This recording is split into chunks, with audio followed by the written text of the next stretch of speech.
کوئی آئے کوئی جائے یہ تماشا کیا ہے، کچھ سمجھ میں نہیں آتا کہ یہ دنیا کیا ہے۔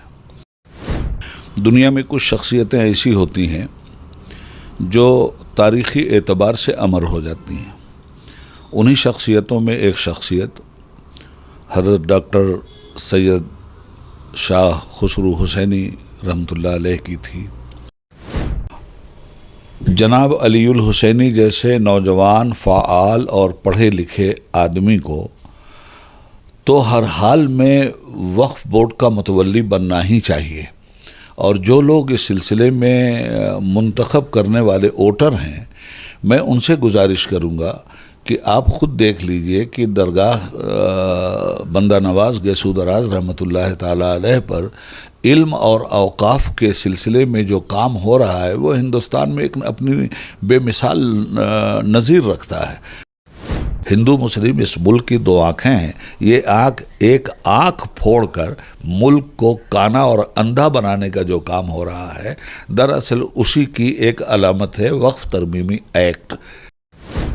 میں ضمیر بھائی کو مبارکباد دیتا ہوں اور اللہ سے دعا کرتا ہوں کہ ان کا ضمیر اسی طرح سے زندہ رہے اور اسی طرح سے وہ آندھیوں میں حقانیت اور صداقت کا چراغ جلاتے رہیں۔ رہ گئی بات کچھ مسلمان بھی مل کر کے مخالفت کر رہے ہیں، تو ایک شعر سن لیجئے۔ مظفر کیا بتائیں انقلاب دہر شاہد ہے، مسلمانوں کے ہاتھوں ہم مسلمانوں پہ کیا گزری۔ تو اس طرح کے منافق ہر دور میں رہے ہیں، مگر انسان نہیں جو گھبرائے ماحول کے خونی منظر سے۔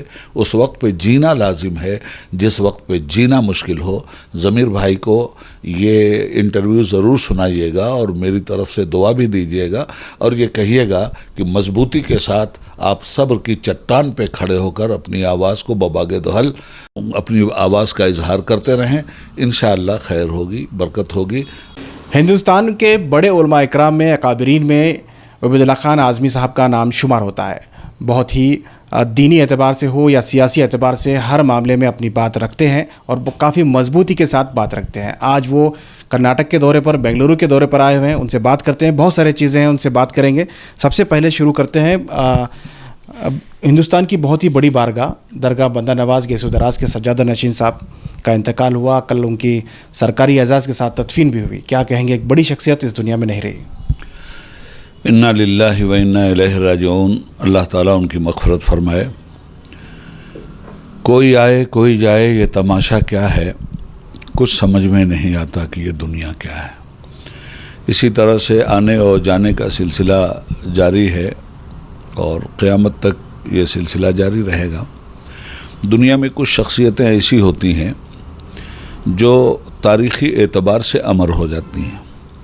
انہی شخصیتوں میں ایک شخصیت حضرت ڈاکٹر سید شاہ خسرو حسینی رحمۃ اللہ علیہ کی تھی۔ وہ ایک بڑے گھرانے میں پیدا ہوئے تھے، یقیناً بڑے گھرانے سے وہ پہچانے گئے، بڑے باپ سے پہچانے گئے اور بڑے کام سے پہچانے گئے۔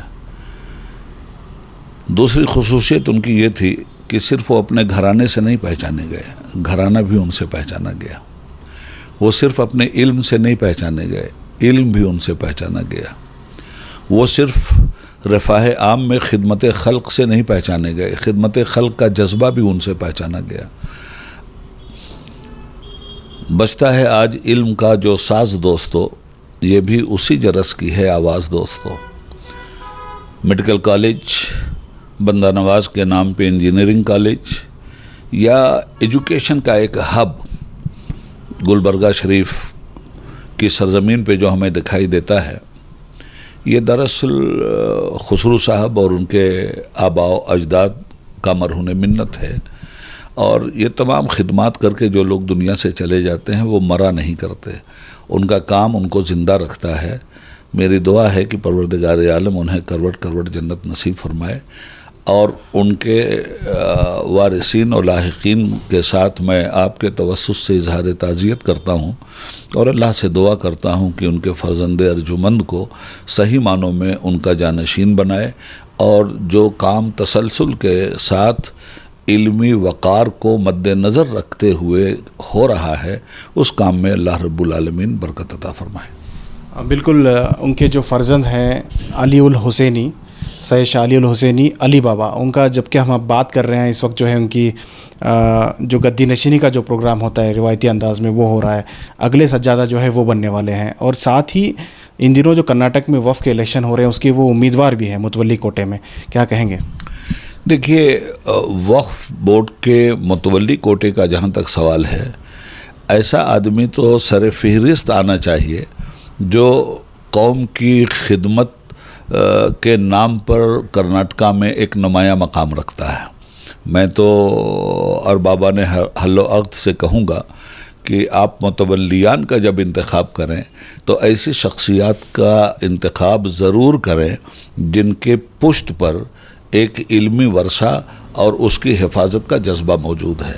میں تو گزارش کروں گا اس کمیٹی سے جو انتخاب کرتی ہے کہ اپنے انتخاب میں اس شخصیت کا انتخاب وہ ضرور کریں تاکہ اوقاف کے تحفظ میں ایک ایکٹیو پالیسی کا آدمی شریک ہو سکے۔ بالکل، بندہ نواز درگاہ جو ہے اپنے آپ میں ایک مثال ہے کہ انہوں نے پرائیویٹ یونیورسٹی بنا دی۔ شاید ہی کوئی ایسی بارگاہ ہوگی جس کے تحت کوئی اتنا بڑا جو ہے ایجوکیشن انسٹیٹیوٹ چلتا ہو جو یونیورسٹی کی شکل اختیار کر لیا۔ تمام لوگوں کے لیے جو اس فیلڈ سے جڑے ہیں، چاہے وہ تصوف کے لوگ ہوں، چاہے وہ دوسرے مسلک کے لوگ ہوں، الگ الگ جو آرگنائزیشن چلاتے ہیں، ان لوگوں کو بھی تعلیمی میدان میں کیا اس طرح سے آگے بڑھنے کی ضرورت ہے؟ یہ تو کہنے کی بات نہیں ہے، کرنے کی بات تھی جو شومی قسمت سے لوگ نہیں کر سکے۔